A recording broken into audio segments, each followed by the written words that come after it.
Our second speaker is Dr. Stephen McLaughlin. I met Dr. McLaughlin yesterday at Georgia Tech, and I was very impressed with what he had to show us. Dr. McLaughlin received his BSEE from Northwestern University. He then went to Princeton University to get his master's and ended up in University of Michigan for his PhD. As Vice Provost of Georgia Tech for International Affairs, he is responsible for Georgia's technology global engagement and is the point person for international initiatives in research, education, and in economic development. He is also the president of Georgia Tech Global Inc., a nonprofit corporation recently created to manage selected Georgia Tech international initiatives. He has held positions at Booz Allen and Hamilton, AT&T Bell's Lab, and Eastman Kodak between 1992 and 96. In 2011, he was awarded the Honor Chevalier d'un l'Ordre National de Mérite, which is the Knight of the French National Order of Merit, the second highest civilian award of the French Republic.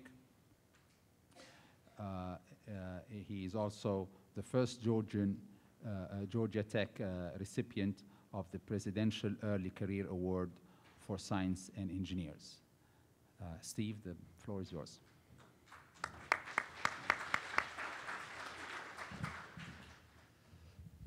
Thank you very, very much. It's a huge privilege to be here with so many Saudi visitors. I think you'll see Georgia Tech in the last year and a half or so has really made a concerted effort to build and grow new programs in Saudi Arabia, and we're extremely excited that everyone's here. And I think, as we already heard from the first speaker, there are tremendous opportunities for international collaborations, innovation, in a number of areas.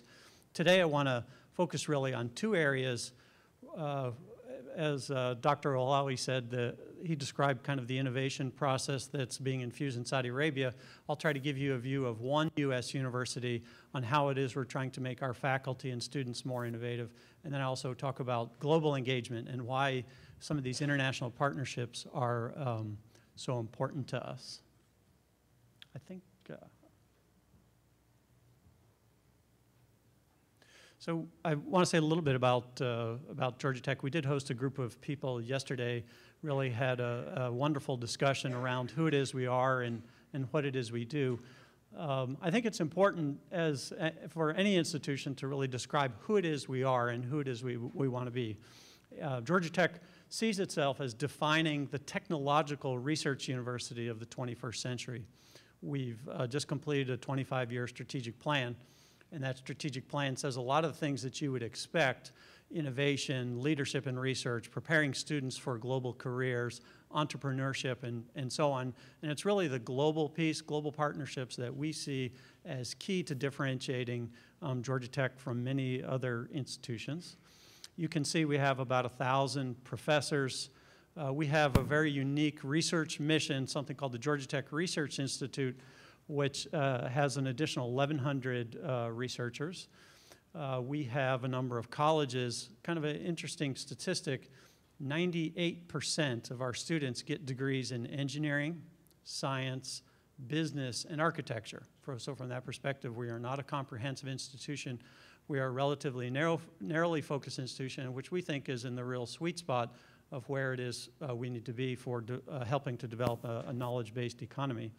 We're the #4 ranked engineering program in the United States, and according to the Shanghai ranking, the #8 engineering program in the world.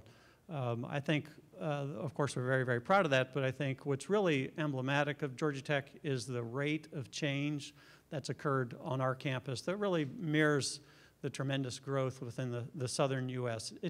In the U.S., it takes 50, 100 years to establish a reputation. 30 years ago, Georgia Tech was probably not in that group. of top 5 schools, and today we are, and that's really emblematic, I think, of the tremendous changes that have taken place not only in the South, but in Georgia Tech. We have 22,000 students. We are the largest engineering school in the United States. Most people think of a university that has 3 letters that's based in Boston. We are in many areas higher ranked than that institution, and we graduate more than twice as many engineers as they do. And in fact, in some key disciplines, aerospace engineering, biomedical engineering, industrial engineering, we produce almost 10% of the total engineers in the United States. There are more than 500 universities in the U.S. that produce engineers, and as I said, in many disciplines, we produce more than 10%. I think there's some other statistics that I'm particularly proud to talk about. We have the largest research budget of any university in the U.S. without a medical school. We're ranked #1 by Smart Money as what I think today in particular, #1 university in the U.S. for return on investment. I think that that's a really fantastic thing to be known for, and ranked #1 by the Wall Street Journal, a survey they did for employers for who it is companies would like to hire. So we're, generally speaking, a very practically oriented university that's solution oriented. As I said, talked a little bit about the strategic plan. I'm not going to go through it all, but the thing that I want to highlight is the idea of innovation. For me, innovation, I've also started several companies. For me, I like to think of innovation in very simple terms. And this is a quote from the inventor of the Post-it note from 3M. Research is the conversion of money to ideas. Innovation is the conversion of ideas to money. And I think we really see it in those really distinct terms. And what I want to talk about is how it is we're trying to be increasingly innovative in research, education, and economic development. Those are really the 3 missions that we have. I think it's really important that we say we'll be leaders in improving the human condition in Georgia, the United States, and around the globe. And like I said, I'll highlight some of the things we're doing around the globe. On the economic development side, we have a very robust ecosystem for creation of companies. We have more than 250 companies in the Georgia Tech incubator. We manage the incubator for the entire state of Georgia. Not all of those are companies created by Georgia Tech spinoffs, but we have a lot of experience in commercializing technology at many levels, all the way from ideas in the lab to later stage investments. And it's interesting, in addition to the 22,000 students I talked about on campus, we reach more than 17,000, what we just think of as non-traditional students, some through distance delivery, some through professional education on our campus. And I think that what you heard a lot about this morning are the challenges that universities are having in the U.S., and I believe many institutions will be changing their business model. We're certainly among them to more address these non-traditional students, not only in the U.S. but around the world. So again, I want to focus on the innovation piece. And again, we see innovation kind of as the 3 I's: insight, invention, and implementation. And that was highlighted a little bit by my quote. But for us, it means being intentional, because we think we're creating, we're graduating the future leaders in a globally driven world. And so, of course, we need to be intentional about how it is we make our graduates, our faculty, our entire university more innovative. And some characteristics is a need to experiment. University is a fantastic place to experiment because we can make mistakes and we can learn from our mistakes, and we need to be willing to take risks, and we do take quite a few risks. That's why people, in many ways, that's why people do research, is to be able to take those risks and have unintended consequences. Of course, interdisciplinarity, preparing our students not to be grounded in just one discipline, but to be grounded in across boundaries. And then, of course, collaborative partnerships are fundamental. Collaborative partnerships within our city, within our state, across the nation, and increasingly around the world.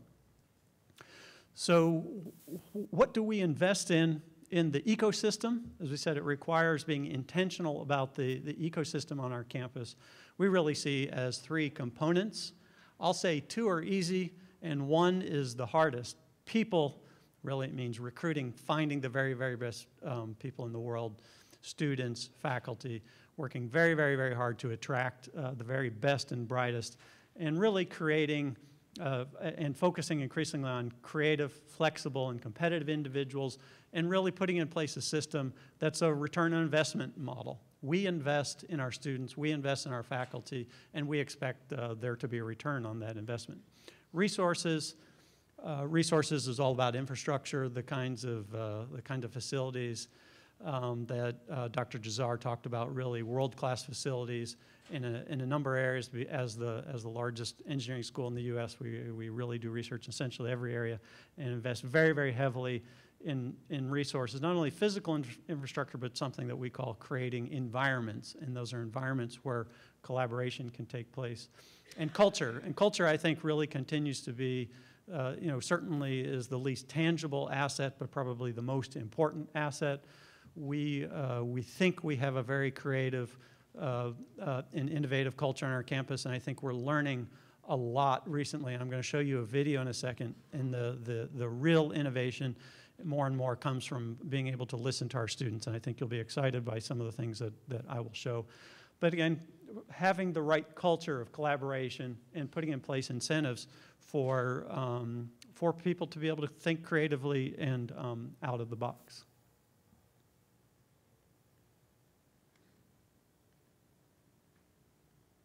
So, as I said, I wanted to talk a little bit about global engagement. As I said, our strategic plan, just completed a strategic plan, says a lot of the things that you would expect, but I'm responsible for our global strategy, and we really see it in 3 phases. Embrace and support globally engaged students, and that's really just about preparing our students for global careers. They're already going to work in your companies on teams that are spread around all around the world in multilingual, multicultural, different-sided experiences, and we need to prepare our students for that. Talk about expanding the world's footprint at Georgia Tech. It's not a secret that we have a lot of international students on our campus. We have 22% of the students on our campus come from around the world. We have 1,200 visa-carrying students from China, almost 1,200 visa-carrying students from India, and more than 750 students from Korea. We have the best and brightest from those countries come to our campus, and we're extraordinarily proud to have those students on our campus, and we're very, very interested in attracting more and more students from Middle East, North Africa.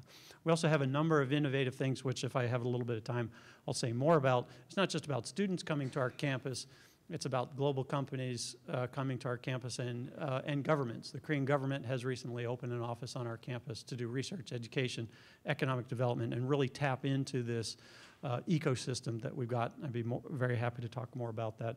And then the other piece of our global strategy is to leverage our impact around the world. We have operations in 6 different countries. We've had a campus in France for more than 20 years, where we have 500 students. We have a campus in Shanghai. We have about 350 students.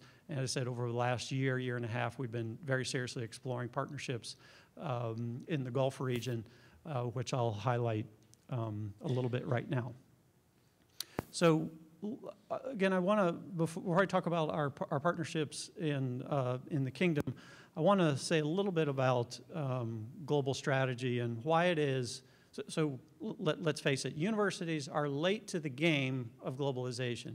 So the corporate sector for the last 50, 100 years have recognized that they need to go to where their customers are. And I think universities really in the last 10 years have figured that out, and you're hearing lots about people building global campuses all around the world. Quite honestly, universities are experimenting. There are really no established models. I think the majority of these real true campuses abroad will not be successful. That doesn't mean there aren't some really good examples, and there are some good examples, and I can highlight some of that a little later if folks are interested in. But it's more about being closer to our customers. As you have recognized, as I said, for the last 50 years, universities are realizing that as well, and our customers are parents and students and governments and industries. And we are going increasingly, even with our industrial partners around the world, to help them solve some of their challenges. So I'd like to briefly highlight the kinds of partnerships that we have in place in Saudi Arabia and that we're looking to go well beyond. Our partnerships are primarily aligned with 3 top universities, of course, KAUST. We are one of about the 10 kickoff research partnerships that KAUST has established. Of course, that experiment, that new university is fascinating to many of us. I've had an opportunity to visit there several times. It's really a remarkable undertaking that is in many ways awe-inspiring. I'd be very happy to say more about that, but it's primarily a research collaboration involving a couple of our faculties at a very, very large scale. We have a substantial partnership with King Fahd University of Petroleum and Minerals. We welcome KFUPM students to our campus, and we, in the next couple weeks, will be announcing a major research center that will be jointly located both here in Atlanta as well as KFUPM, involving about 15 professors, about 30 students in research and educational projects. That's really a truly remarkable, I think, forward-looking initiative between our 2 institutions, and one that we're hoping to expand on. We also have a very solid relationship with King Saud University, both on the research and educational side. As the Deputy Minister described, some of the training takes place. We host about 30 King Saud professors every summer to get training and get involved in some of our faculty training programs that we run here. We also have a research initiative in the solar power area, and we're looking to expand those. So what I'd like to do is show a video, and I'll describe it in just a second.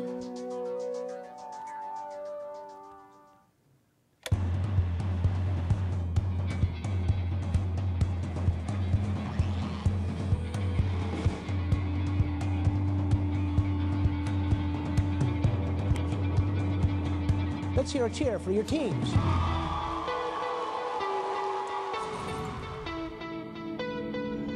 have invented a seismic occupant sensor, a hydraulic taxiing system, A lighting device that can be powered by soil. honey dryer, parking solution, free Wild shelter. card. I'd like to introduce to you the new wave of hypergravity training equipment. Don't worry, I solved the problem. I was actually backstage. I'm taking orders already. The 8 finalists will have 3 minutes to present to the judges and all of us. The koozie cooler. We cool a beverage faster than a refrigerator. So does he try to impress girls with it too? Girls. Well, okay, well, in that case, We're at Tech. there are some girls at Tech. I'm going to win the Inventor Prize because I'm redefining the face of social networking. Because we've come up with a product that is marketable, Something that no one's ever seen before. I can see everyone using. That I truly believe in. it will save lives. You're fantastic. Voila! Clearly you hit the innovation mark. It's an amazing story. This idea is super marketable. It's going to make a substantial difference in the lives of a lot of people. The winner of the Inventor Prize is...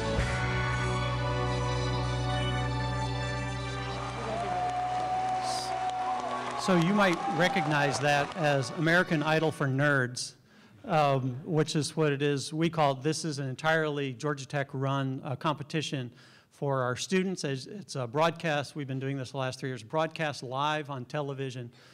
These are ideas of our students that are headed towards commercialization. As you can see, tremendous amount of energy, tremendous amount of excitement among our students. It starts from 300 teams all competing for this live, as I said, American Idol for Nerds competition. But I think as you can see, very, very exciting venue to highlight the innovation of our students. But I think more than anything, what it is we've learned is that up until about 4 or 5 years ago, we really didn't listen to our students enough. We listened to professors, we listened to other constituents. But as you can see, the tremendous energy and idea of our tremendous passion among our students. And I would say our culture is really shifting towards listening more and more to the innovative ideas of our students to drive who we are. So thank you.